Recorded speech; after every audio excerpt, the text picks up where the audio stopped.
from the bottom, now we're here, girl. Oh, yeah. This is my butt right here. Ooh, if I did everything.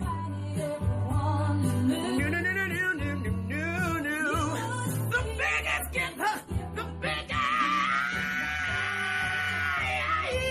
Thank you for being my friend. Oh, yeah. Hallelujah.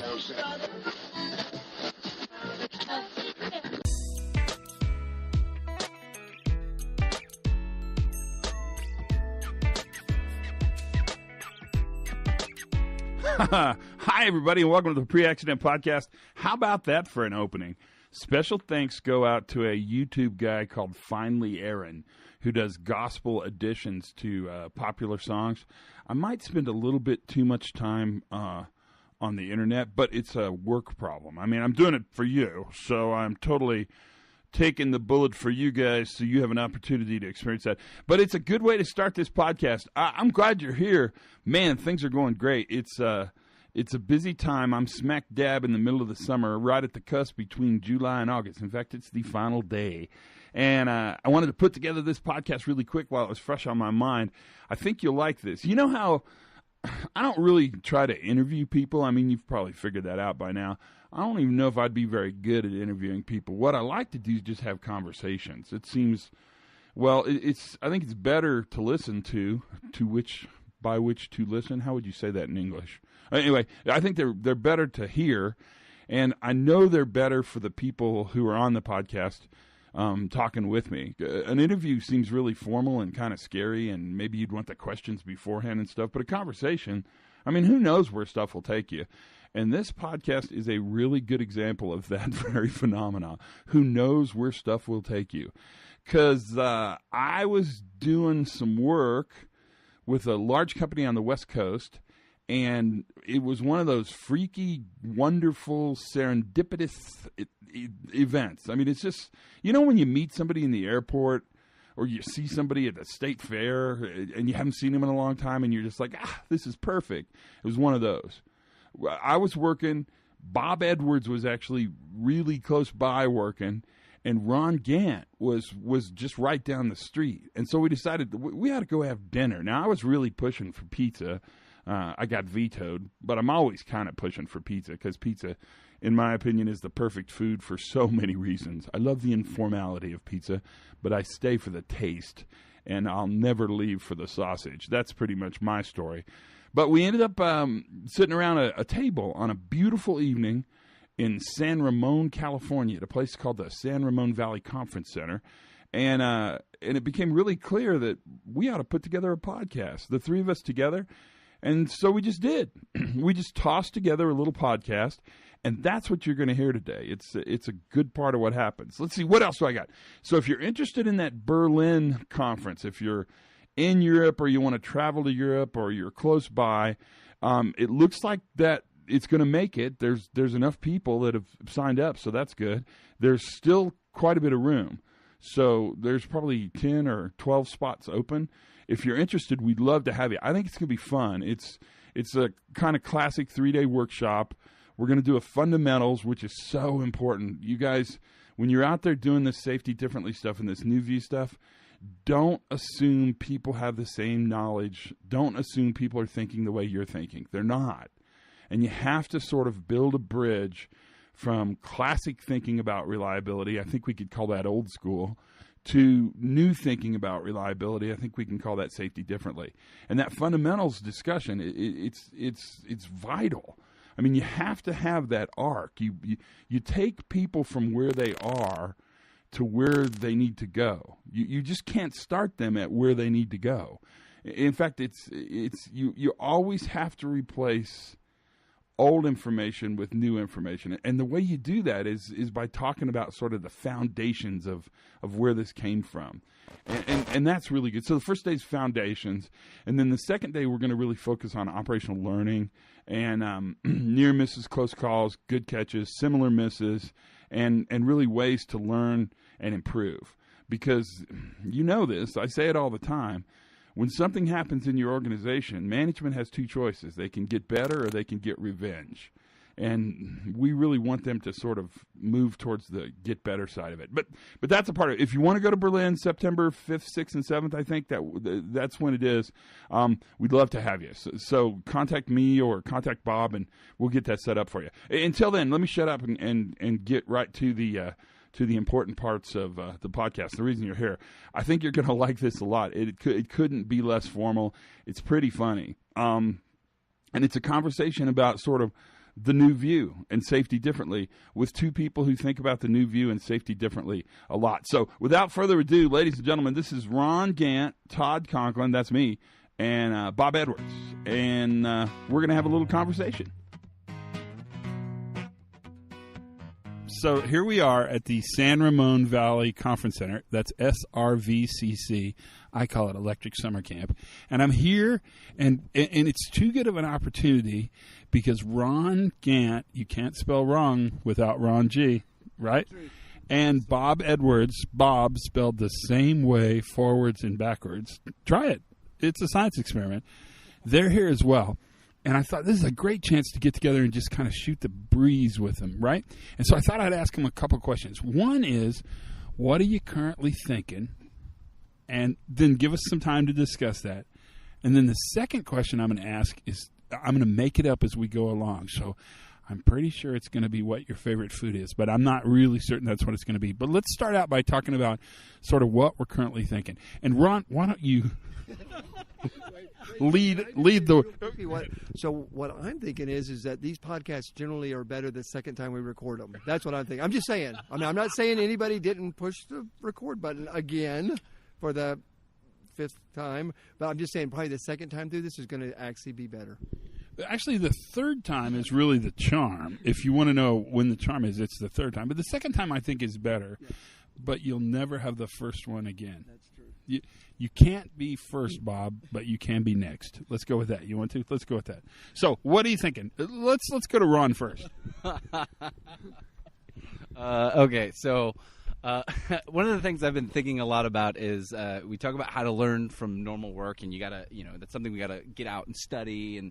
But how do you turn that into something that a manager can go out and do? I mean, obviously, this is a big issue, and it depends a little bit on the organization. But one of the things I try to teach managers is to use, I just call it the leadership lens because, I don't know, that sounds catchy. But it's to treat everything as a symptom of something else. So, like, for example, if someone were to forget to hit the record button or hit it twice, you ask the question, rather than saying, okay, why is that person dumb? Why don't they care enough about podcasts? You ask the question, what is that a symptom of? What are the factors that are influencing that, making that more likely? And fundamentally what we're trying to get at is how do we identify those things that make work difficult? Because where work becomes difficult is where you find shortcuts. It's where you find mistakes. And I think that's where you're going to find people adapting to get work done. But let me ask you this, because Martha Acosta said 2 years ago or 3 years ago on this podcast that organizationally you look for pain points, right? And she used the model of an athlete who is a distance runner and how they're constantly monitoring pain points and making decisions operationally whether this is significant enough to stop racing or to continue going on. David Woods said if you ever want to look at high reliability in a system, find areas of goal conflict, right? Which is kind of the same thing you're saying, is that you look for these places where it's difficult to do work. The question is, and it's a really good question, is if you tell managers through their leadership lens to look for these pain points or these difficulty areas, how do they do that? And isn't that frustrating and frightening to them? Because they generally don't want to ask questions they don't want to know the answers to. Like, I mean, I'm trying to think of great examples, but like if you never take your blood pressure, right, then you never have a heart problem, right? Or like if your car makes a weird noise, one of the ways you can fix it is turn up the radio, right? Yeah. So that notion of organizational denial is pretty interesting. Yeah. No, I think you're totally right. Because part of the problem is how frustrating is it when you create this beautiful, like, let's say you're making a dinner and you spend all this time getting all the ingredients ready, and you make it, and you, hey Bob, how was the dinner? And Bob says it was terrible. That hurts. That's hard. And managers, that's what they're doing. They're creating a system, an organization designed to get an output. Finding out that, well, actually your system kind of sucked. It's not the most fun thing. There's pain. That's a pain point in and of itself. And so I would take that pain point analogy a step further, and where is there not pain? Because where there's not pain, oftentimes you find people having to adapt to minimize the pain, because people don't like living with pain. They're going to find ways to move the pain away, hide it under a rug, something like that. Yeah, exactly. It's like you see people who have pain in the arthritis or something like that. They start to move their joints in ways that are weird, and the pain gets less as a result, right? If you look for those weird things, those curious things, you start to find, okay, that was a pain point. Now it's not. But that's not stuff we typically look for. So, Bob, this is what you do: is you mostly study successful work. I mean, when you do operational learning, what do you think about all this? So it's interesting that when you ask us what are we thinking, the same thought came to me, is the fact that we're getting better at studying success. And you and I have talked about this I think even on some podcasts, that when you study success, you see. I know, Ron, you and I talked about it last time we did that little video blog. It looks just like failure, except for the outcome. And so right at first, I think it was a little hard for me to kind of accept that. But then the more I've done it, and the more we're studying success, the more we're realizing, no, it really is about the same, except for how it all kind of comes together. So the problem I see is that a manager will say, why do I need to study success? Because we're successful. My numbers are great, right? Why spend time pulling guys off the floor or out of the field to actually learn when they just got it done? Well, let me interrupt and add this. The other thing I think is that success is so frequent that your data set is almost so large it's beyond the ability to manage. Where when you manage by exception, ankle sprain, you're not counting every step a worker takes. You're counting the one time they sprain their ankle. So I think the collective information, the data is so large, and it's almost overwhelming, and I think that plays in as well. Yeah, I think you're probably right. But I think what we're also seeing is that okay, so you were exactly right, because you agreed with exactly what I said. So I think we're both exactly right. I don't think it's safe to get us three together on a podcast, right? We may not actually get all the way through this. But once they see that even in talking about success, which we have lots and lots of success, that they see the brittleness in the system, and then next thing you know, they're like, well, wait a minute, we just got ahead of something because we just realized the brittleness without the event. And so then that becomes valuable. Have you had a chance, Ron, as you're doing this, to actually let them experience that? Because once they experience it, then they become way more interested in studying successful work. Yeah. So I think you hit the nail on the head, because one of the... Am I exactly right? Like 90% exactly 100%. But it's a rounding error. But no, so... in order for someone to think that I have to learn something, so learn from success, it has to be some sort of deviation from what is expected, right? There's no need to learn from success, because that's exactly what I expected, because I designed a system to create an output. I got the output, therefore I've learned from it. Fundamental attribution error. That's why you said that earlier. Oh, pull a string on that. Tell me more. Yeah. So, no. So the idea is we have to create the conditions where, there's some sort of anomaly. And I think that's what you're talking about, Bob. When you get out and show them what's really happening, you're showing them the anomaly. They see, okay, I created the system, it gave me an output. And what Todd's talking about with the fundamental attribution error is our tendency to attribute the behavior of others to internal causes. So personality, knowledge, something like that. So, like if you forget to hit the record button or hit it twice, it's probably because you're an idiot. Whereas my behavior is due to external causes, unless it succeeds, in which case it's because I'm a genius. And so the manager will see, okay, I've created this system. It gave me the output I wanted. Therefore, I'm a genius. I created it perfectly, not because external causes are leading to that success. So to your point, if we can show them, hey, wait a minute, no, actually, here's a success that has elements of a management system that you're not aware of because the workers are creating them on their own. They're adapting to those pain points that Todd talked about. Then they become much more interested in, hey, wait a minute, there's probably a lot more of this happening. You know, it's like having operational curiosity, I'd say.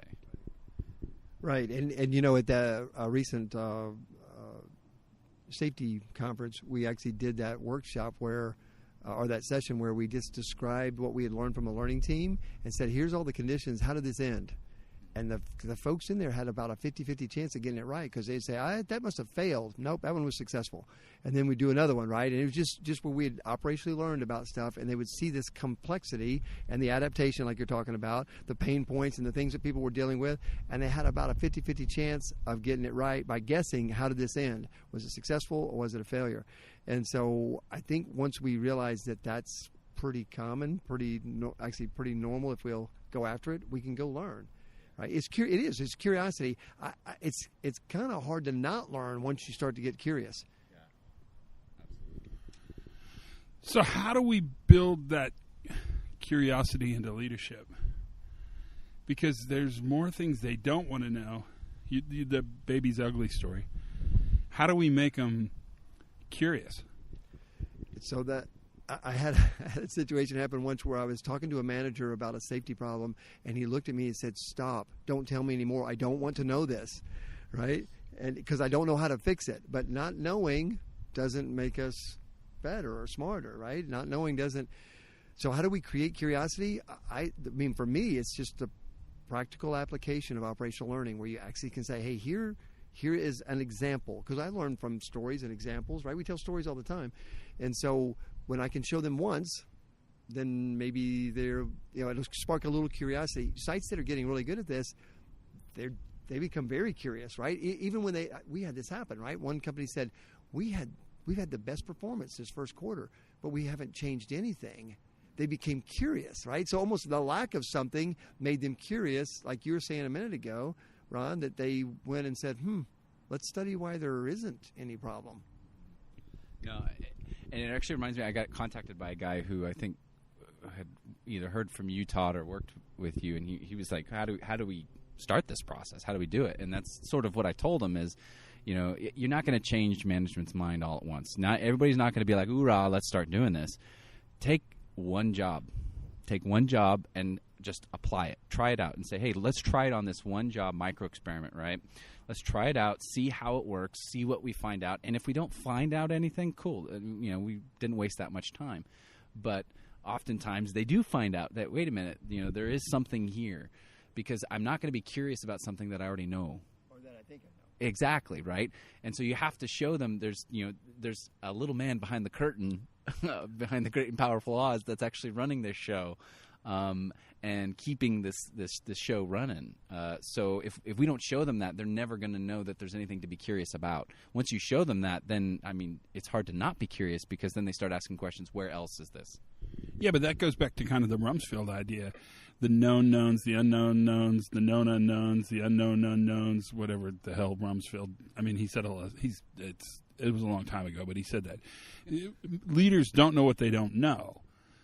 And if they don't know what they don't know, and the system appears stable, then how do they know they have a problem? I mean, what would you tell them to do? What would you tell them to look for? Who wants this? It's wide open. Bob's going to end, ladies and gentlemen. Bob Edwards.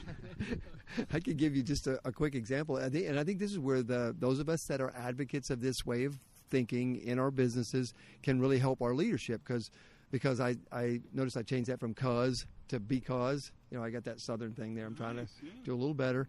So because sometimes the leader gets the answer that the person thinks they want to hear, We had that happen at a site where a press ran over when it wasn't supposed to. Well, that could have been bad because it was a hands and die press. Well, they started looking at it, and there was some problems with the safety circuits. Anyway, it's stuff that they fixed on that press. But then the manager said, wow, do we have this problem on other presses? And in like an hour's time, they said, nope, we're good on everything else. And he said, oh, okay, good. And as we walked away from that meeting, I said, maybe they just told you what they think you want to hear instead of, and I'm not saying they didn't go look, but did they go and thoroughly check to see if there's, brittleness in old, because they have like 50 presses there. And he said, I thought they had an answer pretty quickly. So he was even curious, but he didn't actually question. So let me add to that, because I spent the day with aviation investigators, and we spent the entire day talking not about extent of cause, but extent of condition. So it's interesting that this would come back around to that, or maybe that's because where my mind is. But I think we've taught people to look for similar causes, right? Look for other causes. But when you talk about pain points or goal conflict or the way we started this, we're really asking people not to look for similar causes, but similar conditions. It's the context similarity that we should be looking for, not the causal similarity, which is that's very different than a traditional safety approach. Like Scott Geller is probably doing cartwheels right now. Oh, no, he's not dead. But if he were dead, he would be doing cartwheels in his grave, right? And so that extent of condition really forces people to go out and understand where work is happening that hasn't failed yet. Fair enough? Yep. No, I agree. I think that one's... I also agree. So do we have a confirmation bias here because we all agree? Absolutely. No, I think you're right, because there's common conditions that lead to common outcomes, right? So you got to... We've told people to look for common causes that lead to common outcomes, but it's really common conditions. Yeah, absolutely. And this you point. A lot of this, at least in my thinking, came from the looking at human error, right? The search for human error and the error precursors and all that stuff. But if you extrapolate that out, there are conditions that lead to success, that lead to innovation, that lead to improvisation, that help people, that enable them to create safety in a sustainable way, right? That bring out the best in them. And that's not something we've spent a lot of time talking about.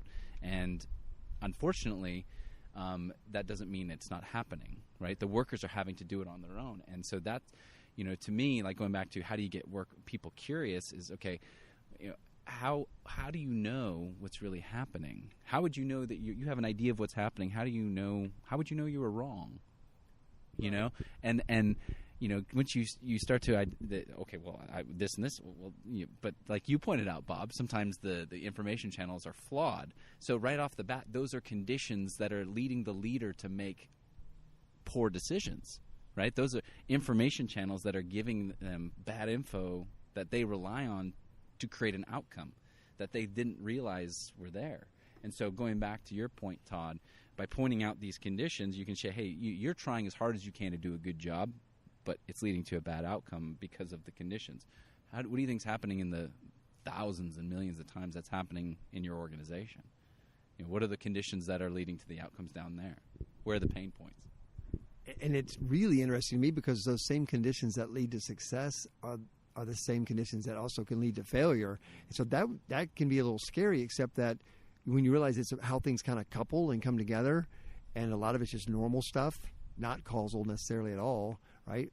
For me, it was like freedom, I could now I can think, right? It's like, okay, now I don't have to have the cause. I don't have to have the one thing that made this happen. I can actually look at, wow, this is a lot of normal stuff, and it actually couples really well most of the time. A lot of it because of manipulation and maneuvering and whatever from the guys that are adapting and figuring it out. And then sometimes it doesn't couple in a good way, and we have a bad event. And I love that statement. I don't know who made it, but how does it feel when you're wrong but you don't know yet? It feels like you're right? Yeah. And so, you hear someone say, "Well, I used to do that work, so I already know." Well, maybe, except maybe it's not the same as when you did that work. It's that current conditions, those current work conditions that may not be what actually it was like when I used to do the work. So a piece of insulated wire, a knife, and hands, human hands, or monkey hands, but let's stay with human hands. Those are the conditions necessary to cut your hand. Those are also the same conditions that are necessary to splice the cable. Exactly. And the only difference is one is successful and one's a failure.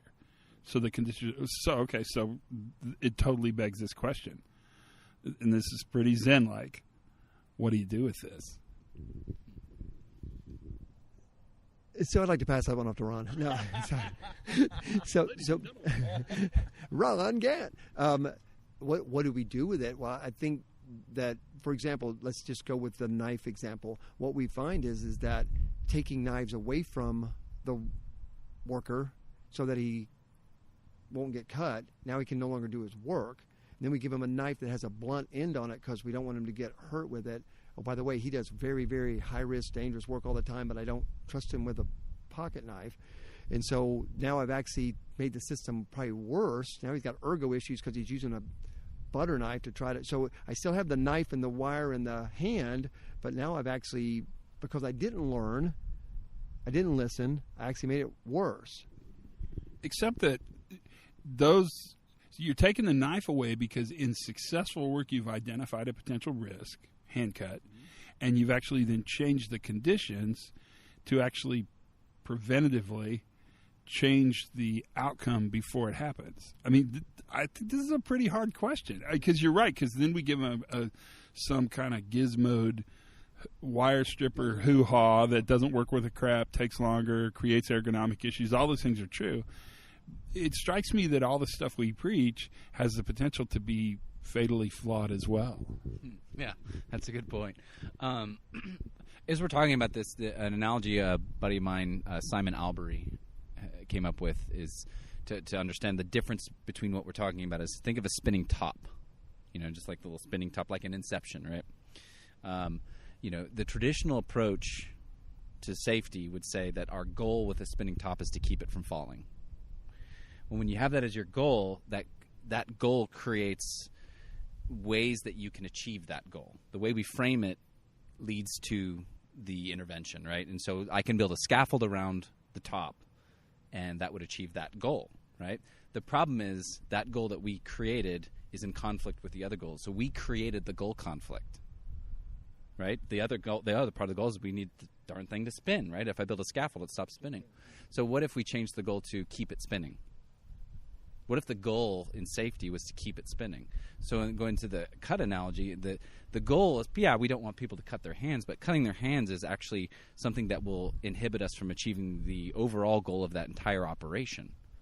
Right? The goal of that operation is to, cut the wire, right, or do whatever it is in that operation. And so if we see it that way, just by changing that perspective, it allows us to view the interventions we have in the greater context of that job. So giving them crappy knives is a failure then. By definition, those interventions get thrown out the window, and we start looking at how can I enable that person to more sustainably cut that wire. So really it becomes kind of instead of constraining workers, it's actually asking workers what they need, right? So instead of either telling workers what to do, more realistically what not to do, what we're doing is now we're asking workers what they need in order to be successful. Interesting, very interesting idea. And what we find in the knife example is they ask for a ceramic bladed folding knife that's designed for cutting wire that's quite sharp but quite safe to carry around in your pocket because it folds up and it's better than what they had before. Doesn't mean you can't ever get cut, but it gets the job done very well. They said it's harder to get cut with it. I don't know much about ceramic blades, but that's what they told me is that this actually works better and they can get the job done. But taking it away from them or giving them something dull just makes it impossible to get the work done. Yeah, I would say, our first goal in safety, we should adopt the medicine thing, do no harm. And I feel like too often we violate that all the time. We do interventions that are well-meaning and whatnot, but we make it worse. And when you give them a bad tool or a bad procedure or whatever, you make the job more difficult. And when you make the job difficult, that creates problems, right? That creates things that people then have to go around. There's a great TED Talk I saw the other day about a government, Kenya, the Kenyan government. And their approach to corruption was not just to punish the people who were the violators, but rather they saw it as a problem of bureaucracy. The corruption was a result of people having to work around overly bureaucratic systems. And so by making it easier for people to achieve goals like start a business, to get contracts signed, they actually reduced corruption and increased economic output to the point where they got an award from the IMF. See, and I've thought for years that violations of procedures were not wrong-thinking, evil workers, but in fact a direct function of the fact that when you write rules that are rigid and non-flexible, you actually encourage violation. The only thing we know for sure you get when you create a rule is you're going to get a rule violation. We don't know anything else. You have to actually then prove that the rule will enhance performance, right? Because rules are resources for actions. But whenever you create a rule, you're going to have violations. So you start with a deficit. You need to ask the question, is the net positive we're going to get in performance going to make up for the problems we create? Because if you make work harder, if you add constraint, history has shown us, people work around constraint. Final words, Bob? Yeah, so we've got to listen to the guys that do the work. We got to get them the tools, like you said earlier. What do you need? What do you need to be successful? And then let me get you, if I'm the manager, let me get you what you need to be successful, and let me treat you like an adult because I trust you around 114,000 volts, but I don't trust you with a pocket knife. So I think I want to say it's okay. I trust you to pick a good knife to do your job. What tool do you need? And then let me see if I can be supportive instead of constraining.